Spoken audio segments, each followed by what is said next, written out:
Welcome students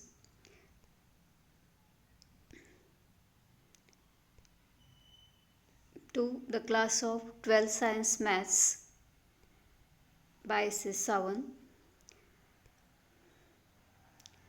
Today I am going to start a new topic, mathematical logic. In this topic, let us study the following points.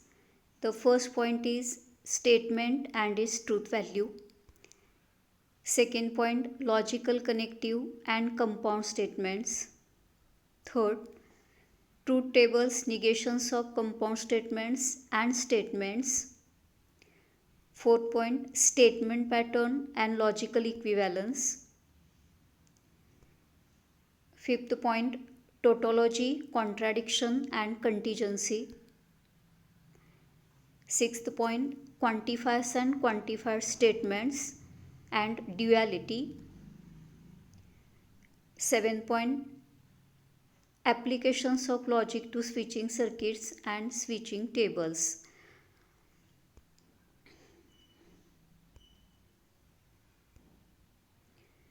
The first point is definition of statement. Definition of statement is: a statement is a declarative or assertive sentence which is either true or false, but not both simultaneously. स्टेटमेंटचे definition काय दिले बघा. A statement is a declarative or assertive sentence which is either true or false but not both simultaneously. म्हणजे लॉजिकमधलं statement हे असरेटिव्ह sentence असणार आहे. असरेटिव्ह म्हणजे अर्थपूर्ण विधान, जे एक तर ट्रू असेल किंवा फॉल्स असेल. पण एकाच वेळी ट्रू आणि फॉल्स असं दोन्ही असणार नाही. एक तर ते ट्रू असेल किंवा फॉल्स असेल, बट नॉट बोथ सायमल्टेनियसली, असं जे विधान आहे. म्हणजे एक सिम्पल सेंटेन्स जे अर्थपूर्ण आहे आणि एक तर ट्रू आहे किंवा फॉल्स आहे, अशा सेंटेन्सला आपण लॉजिकमधलं स्टेटमेंट म्हणणार आहे.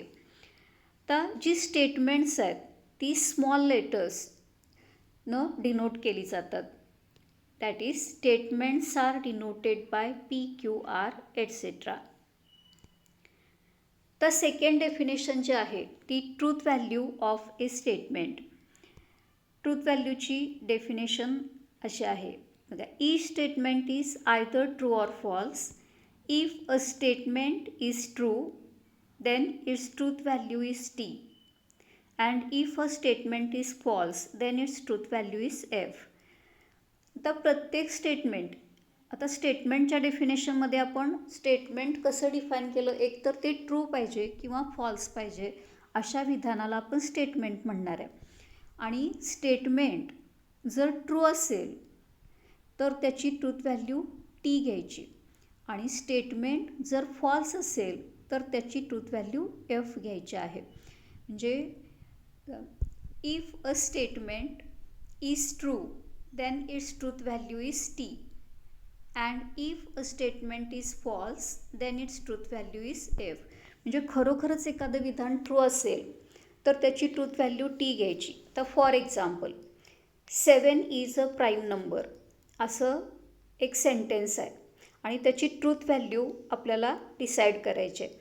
तर 7 हा प्राईम नंबर आहे, त्याचे 1 आणि 7 ह्याच्याशिवाय वेगळे फॅक्टर्स नाहीत, म्हणून 7 हा प्राईम नंबर आहे. म्हणजे 7 इज अ प्राईम नंबर हे विधान ट्रू आहे. मग खरोखरच ते सत्य असेल तर त्याची ट्रूथ व्हॅल्यू टी घ्यायची. आता 7 इज ॲन इव्हन नंबर असं म्हटलं तर 7 हा ऑड नंबर आहे. म्हणजे 7 इज ॲन इव्हन नंबर हे विधान फॉल्स आहे. मग विधान जर फॉल्स असेल तर त्याची ट्रूथ व्हॅल्यू एफ घ्यायची, आणि स्टेटमेंट जर ट्रू असेल तर त्याची ट्रूथ व्हॅल्यू टी घ्यायची आहे.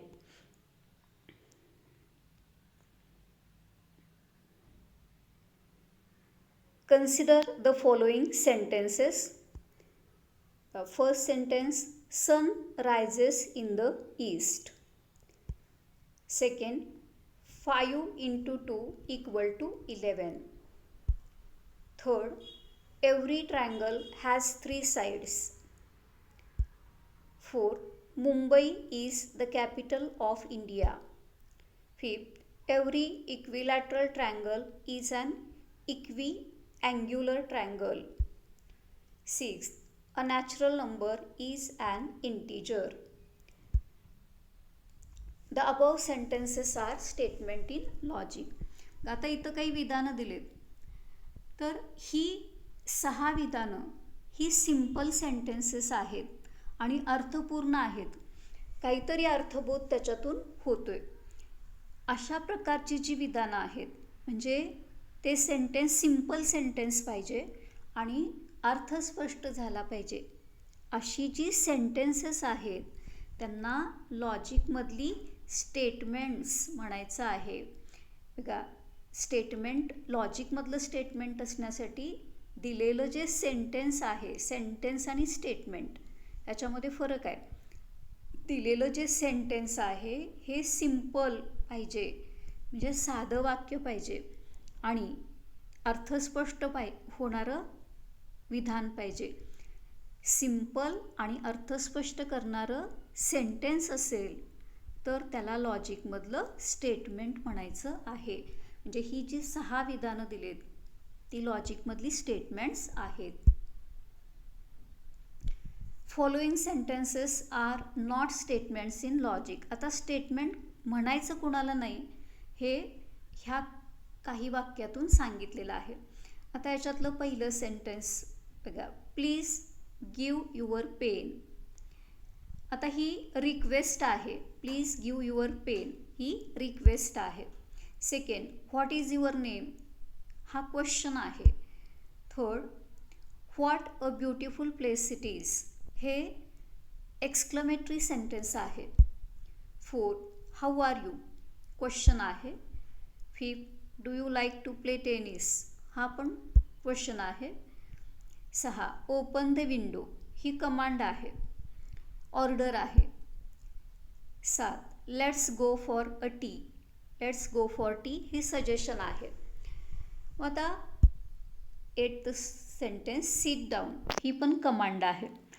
तर अशा प्रकारचं सेंटेन्स दिलं असेल, म्हणजे पहिल्या वाक्यामध्ये बघा, पहिलं जे सेंटेन्स आहे please give your pen request आहे, क्वेश्चन असेल, एक्सक्लेमेटरी सेंटेन्स असेल. एक्सक्लेमेटरी सेंटेन्स असेल तर इथं एक्सक्लेमेटरी मार्क येणार आहे किंवा एक्सक्लेमेटरी सेंटेन्स तुम्हाला ओळखता येतात.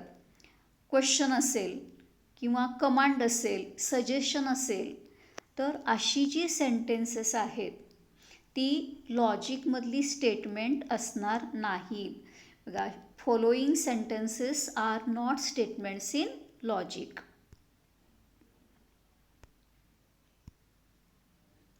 इथं 30 नोट लिहिलेले आहे. बघा, interrogative sentences, interrogative, exclamatory, command, order, request, suggestions are not considered as statements in logic. Interrogative म्हणजे क्वेश्चन असेल तर त्याला इंट्रॉगेटिव्ह सेंटेन्स म्हणायचं आहे. एक्सक्लेमेटरी सेंटेन्स तुम्हाला ओळखते, एक्सक्लेमेटरी मार्क असणार आहे. कमांड, ऑर्डर आणि रिक्वेस्ट असतील तर वर्ब पहिल्यांदा येते. तर अशी जी सेंटेन्सेस आहेत they are not considered as statements in logic, हे लक्षात ठेवायचं आहे. Consider the following sentences. आता काही वाक्य दिलेत, त्याच्यात पहिलं जे सेंटेन्स आहे ते 3x/2 -9 = 0. Second, he is tall. Third, mathematics is an interesting subject. Fourth, it is black in color. आता ही जी 4 सेंटेन्सेस दिलेत, तर ह्या 4 सेंटेन्सेसमध्ये पहिलं जे सेंटेन्स आहे ते 3x/2 -9 = 0. आता हे विधान कुठल्या एक्ससाठी ट्रू किंवा फॉल्स आहे हे दिलेलं नाही. मग असं विधान दिलं असेल, फक्त एक्समधलं विधान दिलं आहे आणि एक्स कुठल्या सेटमधला आहे किंवा एक्स संदर्भात पुढं काही माहिती दिली नसेल तर असं जे विधान आहे ह्याला ओपन सेंटेन्स असं म्हणायचं आहे. तर second sentence, he is tall. कोण टॉल आहे हे कळत नाही, कुणाबद्दल ही माहिती सांगितली हा अर्थ स्पष्ट होत नाही ह्या विधानावरून, म्हणून ह्याला पण ओपन सेंटेन्स असं म्हणायचं आहे. तिसरं, mathematics is an interesting subject. आता हे सिच्युएशनवरती डिपेंड असणारं स्टेटमेंट आहे. काही जणांना मॅथमॅटिक्स आवडत असेल, काही जणांना आवडत नसेल, म्हणजे प्रत्येकाच्या बाबतीत हे स्टेटमेंट ट्रू असेल असं नाही. पर्सन वाईज त्याची ट्रूथ व्हॅल्यू बदलत राहणार आहे. म्हणून हे सुद्धा सेंटेन्स म्हणजे ह्याची ट्रूथ व्हॅल्यू काही जणांच्या बाबतीत टी असेल, काही जणांच्या बाबतीत यप असेल. मग अशी ट्रूथ व्हॅल्यू एखाद्या सेंटेन्सची व्हेरी होत असेल, पर्सन टू पर्सन बदलत असेल, तर अशा प्रकारची वाक्यसुद्धा लॉजिकमधली स्टेटमेंट असणार नाहीत. फोर्थ सेंटेन्स दिलेलं आहे ते, it is black in colour. काय ब्लॅक आहे याचा अर्थ स्पष्ट होत नाही.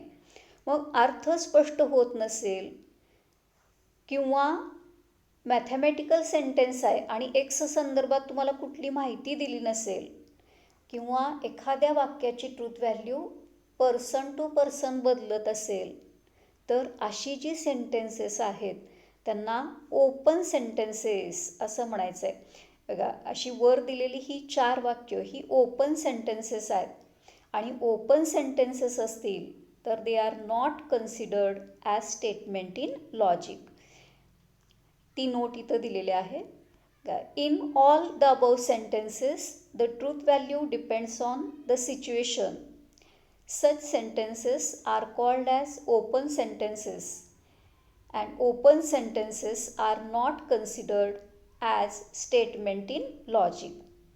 तर ओपन सेंटेन्स ओळखणं सोपं आहे. फक्त अशा टाईपचं वाक्य हे लक्षात ठेवायचं आहे. म्हणजे मॅथमॅटिकल विधान आलं आणि एक्स संदर्भात काहीच माहिती तो पुढं दिली नाही, तर ते सेंटेन्स तुम्ही ओपन सेंटेन्स गृहीत धरायचं आहे आणि बाकीचे ओपन सेंटेन्सेस तुम्हाला ओळखणं सोपं आहे.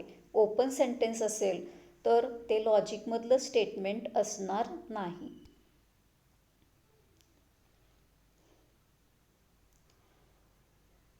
आता आपण स्टेटमेंट कसं ओळखायचं, कुठल्या सेंटेन्सेसना स्टेटमेंट म्हणतात हे स्टेटमेंटच्या डेफिनेशनवरून बघितलं आणि त्याची ट्रूथ व्हॅल्यूची डेफिनेशन पण बघितलेली आहे. स्टेटमेंट ट्रू असेल तर truth value T, statement false असेल तर ट्रूथ व्हॅल्यू एफ. मग त्याच्यावरचा एक क्वेश्चन आपण इथं सॉल्व करणार आहे. क्वेश्चन आहे, which of the following sentences are statement in logic? Write down the truth values of the statement. Question काय, which of the following sentence म्हणजे काही सेंटेन्सेस दिलेले आहेत, तर ती स्टेटमेंट आहेत का हे आधी व्हेरीफाय करायचं आहे. आणि स्टेटमेंट असेल तरच त्याची ट्रूथ व्हॅल्यू निघणार आहे. स्टेटमेंट नसेल तर नॉट अ स्टेटमेंट असा ॲन्सर येणार आहे. आणि स्टेटमेंट असेल तर ट्रूथ व्हॅल्यू आपल्याला फाइंड आउट करायची आहे. पहिलं स्टेटमेंट, 6 × 4 = 25. आता हे एक स्टेटमेंट आहे, काहीतरी अर्थ स्पष्ट ह्याच्यावरून होतोय आणि त्याची ट्रूथ व्हॅल्यू बघा, हे स्टेटमेंट आहे कारण सिम्पल आहे आणि अर्थ स्पष्ट करणारा आहे. पण 6 × 4 हा 24 येतोय, म्हणजे हे फॉल्स स्टेटमेंट आहे. म्हणजे हे स्टेटमेंट आहे आणि त्याची ट्रूथ व्हॅल्यू फॉल्स आहे कारण 6 × 4 हा 24 येतोय. Answer guy, it is a statement, truth value = F. तर सेकंड स्टेटमेंट, x + 6 = 9. आता अशा प्रकारच्या विधानाच्या बाबतीत मी आधी काय माहिती सांगितले, असं जर विधान दिलं असेल मॅथमॅटिकल तर एक्स संदर्भात पुढं काहीतरी माहिती दिली पाहिजे तरच ते स्टेटमेंट घ्यायचं आहे. आता इथं फक्त x + 6 = 9 एवढीच इन्फॉर्मेशन दिली, म्हणजे हे ओपन सेंटेन्स आहे आणि ते ओपन असल्यामुळं लॉजिकमधलं स्टेटमेंट असणार नाही आणि स्टेटमेंट नसेल तर त्याची ट्रूथ व्हॅल्यू पण निघणार नाही. ॲन्सर नॉट अ स्टेटमेंट, एवढंच याचं ॲन्सर लिहायचं आहे. Third statement, what are you doing. बघा क्वेश्चन आहे, प्रश्न असेल तर ते इंट्रॉगेटिव्ह स्टेटमेंट होते आणि ते लॉजिकमधलं स्टेटमेंट असत नाही. म्हणजे याचं ॲन्सर नॉट अ स्टेटमेंट असं असणार आहे. Fourth question, the quadratic equation x square minus 5x plus 6 equal to 0 has 2 real roots. आता हे सिम्पल सेंटेन्स आहे, म्हणजे प्रश्न, एक्सक्लेमेटरी कमांड ह्याच्यात काही नाही, म्हणजे हे सिम्पल सेंटेन्स आहे, म्हणजे ते स्टेटमेंट असणार आहे. आणि म्हणजे पहिलं आपलं ॲन्सरची पहिली स्टेप काय येईल, इट इज अ स्टेटमेंट. आता त्याची ट्रूथ व्हॅल्यू आपल्याला काढायची आहे. बघा ट्रूथ व्हॅल्यू,